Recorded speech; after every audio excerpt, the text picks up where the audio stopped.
good morning to everyone. I, Saloni Bhardwaj, along with my panel, will be presenting a discussion on the topic of transformational science and technology in India. So as we all know that science and technology has an intrinsic value in the development of a country. They are the key drivers of an economy's performance of any nation. So we will be focusing our discussion on how India should be gradually moving from being a net consumer of knowledge to being a net producer. So giving an overview of the discussion, we will be laying focus on the significance of science, the inputs and outputs delivered by the same, and what exactly is the way forward in the discussion. So I would like to invite Aditya to give us some insights in the role of science. Thank you, Saloni. So, as Saloni said, science, technology, and innovations are instrumental and intrinsic value for the society. So, these factors are the key drivers for the social well-being and economic performance. These factors are also important for scientific temper, privacy accorded to facts and evidence, elevation of doubts and openness, and open spirit of inquiry. So India emerges as one of the world's largest economies, gradually moving from being a net consumer of knowledge to becoming a net producer. So now I'll share a few of the historical facts with you guys. So the first use of zero, which was mentioned in Vaskali manuscript by Aryabhatta.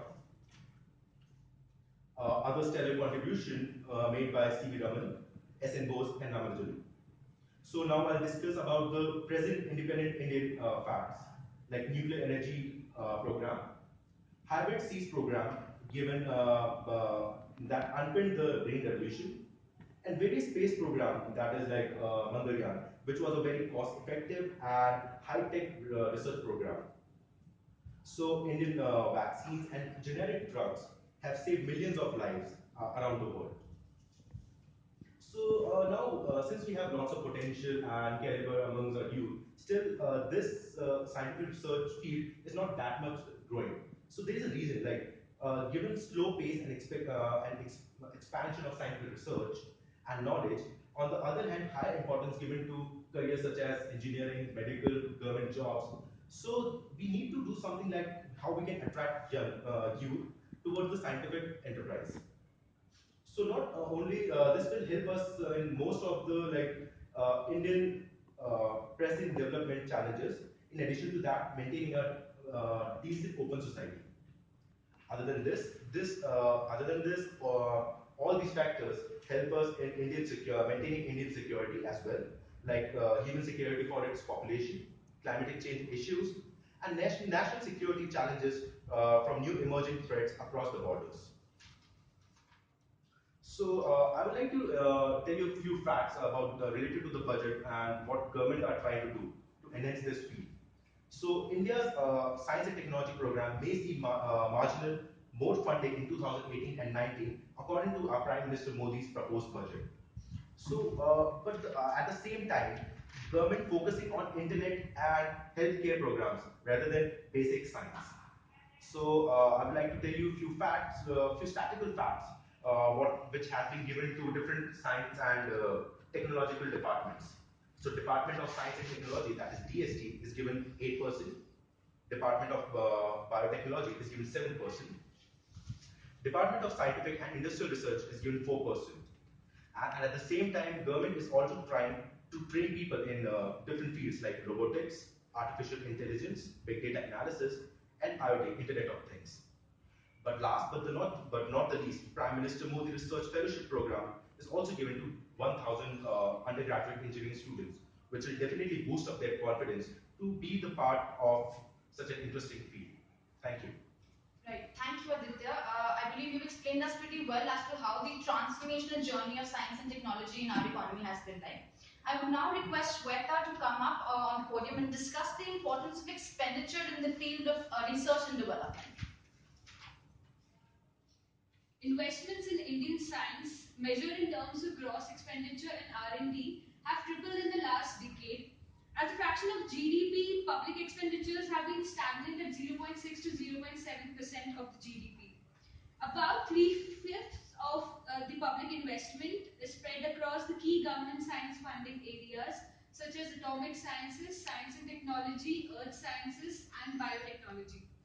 India's spending on R&D, which is 0.6% of the GDP, is way below the in comparison to major countries like the US, which stands at 2.8, China 2.1, Korea 4.3, and Israel at 4.2.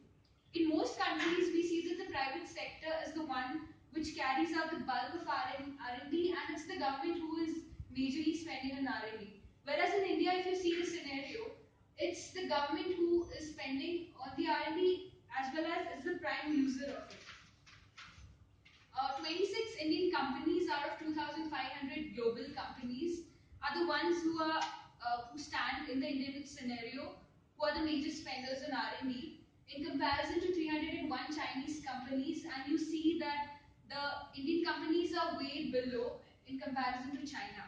And also these are just in three sectors: pharmaceuticals, automobiles, and we have the software industry as well. You also see that in other countries, you have the universities who are playing a major role in creating the talent pool for R&D, as well as it is generating quality research output. Whereas if you compare this to the Indian scenario, then you have the universities are playing a very small role in research activities. One way, if you want to assess if how India spends enough like to compare the GDP, the R&D expenditure, is to compare it in the development time. How does India fare in comparison to other countries who have the same level of GDP, and to see what its current trajectory has been to predict its future growth. India was spending at one point in time more on R&D as a percentage of GDP than countries at the same level, but you see that this rate has been falling in the current generation. Also, India being a low middle income country, you see that it's not very surprising that India really lags in the R&D expenditure as such. Right. We definitely agree with you, Shweta, on this regard that R&D definitely forms one of the major pillars of an economy's development. So, steering the discussion forth, I would like to invite Amishi to give us some more insights and tell us as to how R&D shapes itself into patents and publications therefore. So as Shweta rightly talked about the R&D scenario in terms of investment, I would like to talk about the parameters that really talk about how these take the shape. So the two basic parameters that measures R&D investment are publications and patents. So basically publication reflects a country's superiority in terms of science, while patents, they reflect its technologically prowess. Now, if we particularly talk about publications, in 2013, India ranked 6th worldwide in terms of the number of publications published. It has seen a significant growth of 14% between 2009 and 2014.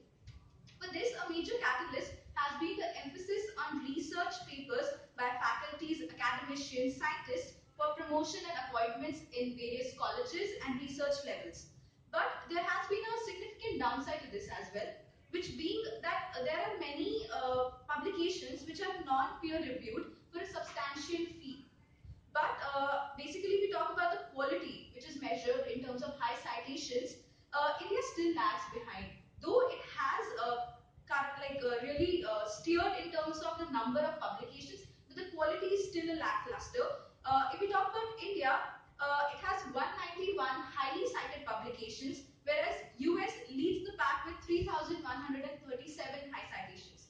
Now, coming to the patents, according to World Intellectual Property Organization, India is the 7th largest patent filing office in the world, which is really significant if we talk about its population. For year 2015, India had 45,658 patents, whereas US had 5,89,410 patents. But if we talk about India in comparison to countries like Japan and Korea, which are highly technologically advanced, the per capita patent is still low. This can be directly linked to the lower middle income, as Shweta rightly pointed out. We have seen that in countries like Japan and Korea, the income group is significantly higher in comparison to India, and hence people are really focused to patents. Now there is another huge challenge posed to the Indian patent system, which is its scrutiny stage. India is a highly scrutinized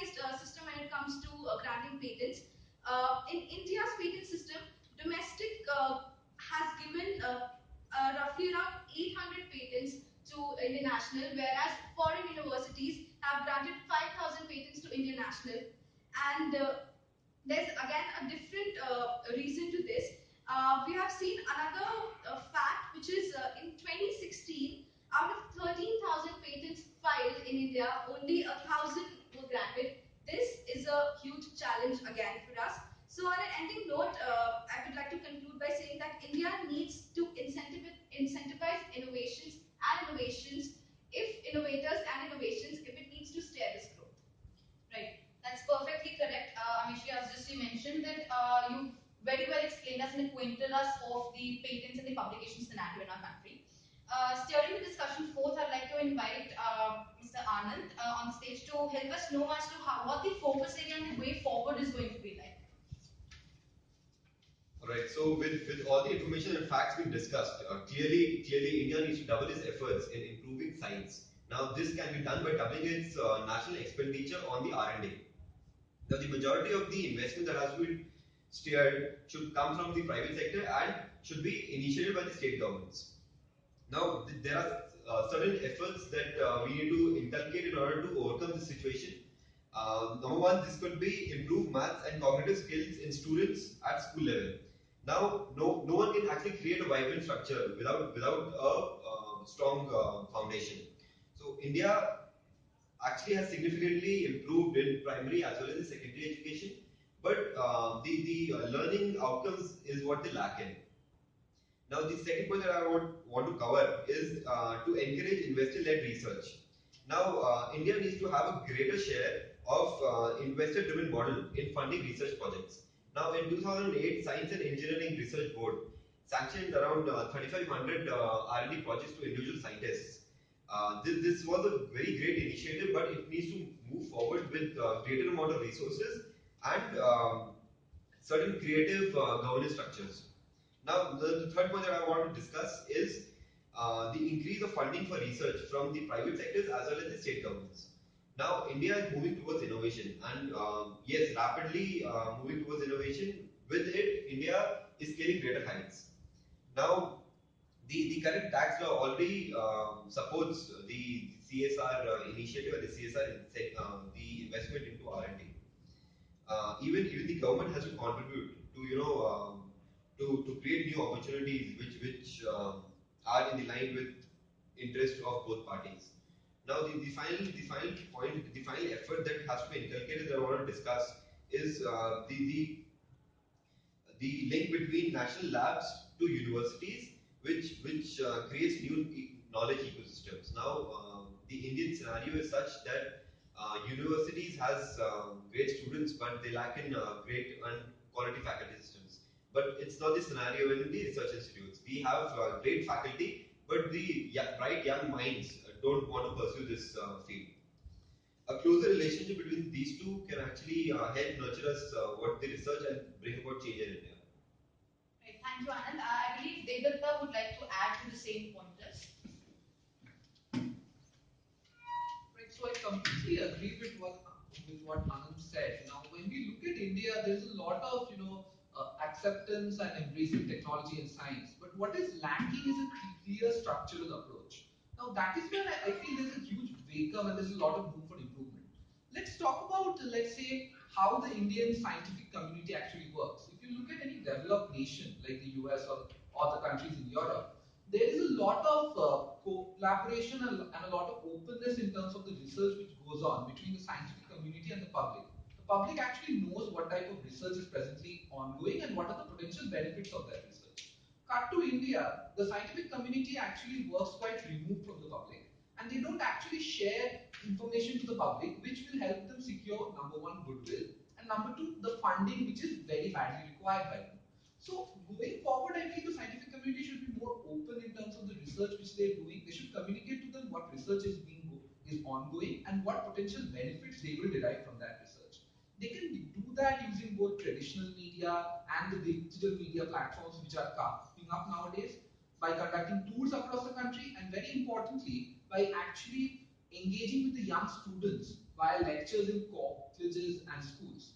Now, when we talk about young students, we immediately make the leap, let's say, to young researchers. Now, where are these researchers based presently? So the problem with India presently is that young researchers are there in the country, but they're not getting the opportunity because of a very old endemic problem which has been plaguing the Indian institutions since time immemorial. We have this problem of having very top-heavy organizations. So in our organizations, all the credence and all the responsibilities and all the facilities, let's say, are given to the given to the senior researchers who have been around for a long time. Studies have shown that young researchers have a lot of potential, and that actually when it comes to research, after one crosses middle age, the productivity actually goes down. So we should strive to empower and we should strive to encourage the young researchers in the country. But then again, there's another problem. Studies have also shown that there are 100,000 people of Indian origin who are PhD holders and who are presently working abroad. In 2013, the US alone had close to 1 million scientists and engineers who were of Indian origin and who were working and who were settled in the US. Now, this is a huge potential brain drain for the country.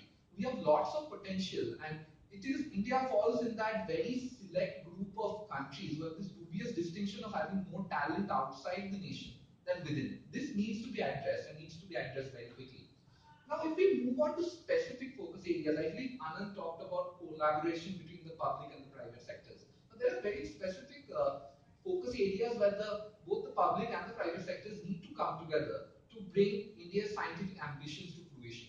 Firstly, it would be the basic sciences. Now, India in the past has had a strong and proud tradition of producing leading astrophysicists and people who have given a lot of contributions to the basic sciences, like C.V. Raman or Jagdish Chandra Bose.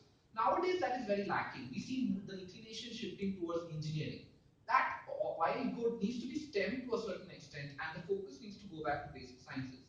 We have things like, let's say, genomics, in which countries such as Finland and the UK and China are having programs which are on national level. India should seek to emulate that as well. Lastly, I would like to speak about agriculture. A large agrarian economy like India is still dependent upon the monsoons for the harvest. Now, this has a very bad impact throughout the country in terms of both the economy, the GDP, as well as the agricultural produce. Here, as well as in other allied fields, India should tap technology, should tap science, and should take bold strides forward. Thank you. Right.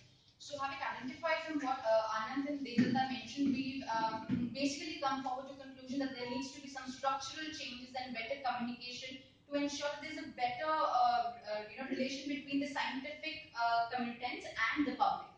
Right, so since we've had a vivid discussion on the topics, I believe that I have noted a couple of points of what you mentioned during the discussion, and we will pose a couple of questions to all of you, and you can take it as per your convenience.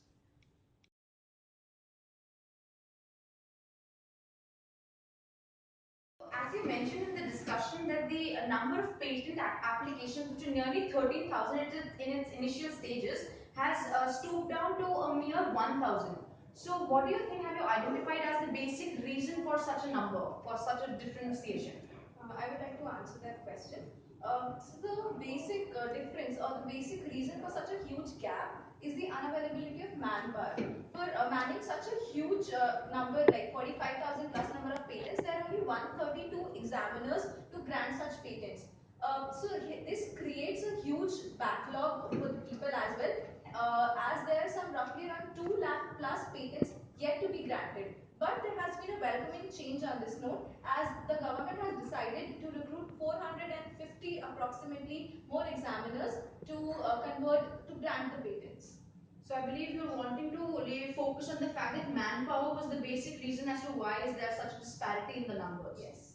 Alright, so taking the next question, it was also discussed that science and technology assists the Indian economy in upkeeping the national security of the country at a larger front. So how exactly do you think that we can take this thing to grassroots levels, particularly mentioning the farming sector? So I would like to take this question because I have been reading about, particularly about modern farming from last couple of months. Telecom revolution in India is growing up. Like farmers these days are using phones to particularly know about the quality of the seeds and fertilizers which they are using. All right, and other than this, they can know like the correct price for their produces in the market. Other than they like they have been fooled by different mediocres. Okay, so at the same time, different companies like Tata Teleservices, as they're in a progress to make a product called Nano Ganesh. Okay, it's a motor. Okay, so how it is going to operate is like you can operate that motor through cell phone. Like farmers don't have to visit the motor every time for to start the motor, to stop the motor, or if there is any if there anything to fix the motor. All right. So again, so it's a telecom revolution in India, and it's really helping out the farmers in particularly in rural areas. So basically mentioning as to how technology can be inculcated in the grassroots levels and how telecom could possibly be a major factor in the same. Right. So it was also touched upon that a lot of highly skilled individuals of the Indian origin who are expatriates. So how do you think we can work on this particular scenario and ask or possibly convince those people to come back to our countries and assist the economy in doing better? I think I would like to venture an answer to this. See, the entire perception is that it's a matter of what was there earlier and what is prevalent now. If you look at the past scenario, let's say the 60s or the 70s, there was simply not enough scope for bright minds in India to grow and prosper and flourish. So they simply went to foreign shores, they enrolled in foreign universities, took up scholarships there, and they settled themselves there, and they have been there since. Now, if you look at the present scenario, two things are happening. India, over the last few decades, especially post the liberalization in 1992, has been coming up in terms of the economic stature and the terms of employment opportunities which are available to the youth of the country. So let's say a person who is highly skilled today has a lot of options in India itself vis-a-vis those in foreign countries and may choose to stay here. Now, the other thing which we have to look at is that today, especially if you look at the Trump government coming to power in the US and also the present immigration policies being enforced across the Eurozone, the problem is that there is a vindictive and there is a virulent anti-immigrant sentiment prevalent in the West. They want to protect their own jobs. They want to keep research posts for their own indigenous population. So here there lies an opportunity. I believe both the government and the private sector should. There are already schemes. We have the Ramanujan scheme. We have the Ramalingam re-entry scheme. There are a lot of schemes which are in place which gives fellowship to researchers who have been abroad for a long period of time and would like to relocate to India and contribute here. Another focus, I think, can be institutions of higher learning which can collaborate with universities abroad. The faculty chairs there who are of Indian origin can probably come here to India, to the institutions, and teach the students and take forward the tradition. So I believe it's been very well mentioned that and explained the fact that opportunities is something that we look forward to tapping and ensuring that more and more schemes, as you just mentioned of, can be implemented to bring back those people and provide them better benefits to do better in the economy. Okay, taking forth, since R&D is one of the intrinsic factors which is mentioned in the discussion in the development of an economy, what according to you is the role of the state government in multiplying the investment in the same sector? Yes. I mean, of course, the state government has a major role in playing. The scenario is such in India where the state government has to collaborate with the private institution or with universities to inculcate R&D investments. Now, it needs to recognize the need to invest, in application-oriented research, which actually steers its way into the R&D investment. And there are several problems which should be aimed specific to their economies as well as the population. Now, state governments, along with the the state government has to take center stage, of course, because this would both strengthen state universities as well as provide the much needed knowledge in areas such as crops, ecology, and species specific to their respective states. Right. Perfect. So, adding to the same department of research, it was also brought up in the discussion that India's expenditure in the same regard falls a little lower than countries of their like. For example, US and China have been doing very well in the same regard when it comes to investing in the research and development area. So, what exactly do you think are the sectors or the areas which you think the Indian government should have more involvement in to be able to reproduce better results in regards to economic development of the country? We see that the private sector carries out the bulk of the R&D, although government is always available for the R&D funding Whereas in India, you see that majority of the funding as well as the user of it is the government itself. So I believe that there is a need for greater state government spending on the manufacturing and production sector, because this is one of the sectors that India has majorly been lacking on. We also have seen initiatives on similar lines, like the Make in India initiative, and many other schemes which are coming up in this regard. Right. So I believe that we've touched upon the topic of science and technology in a very vivid form, and I believe our viewers have a very, very better idea as to how the Indian government should, prove its way forward. Thank you so much, panelists, for your time, and that's all for the discussion.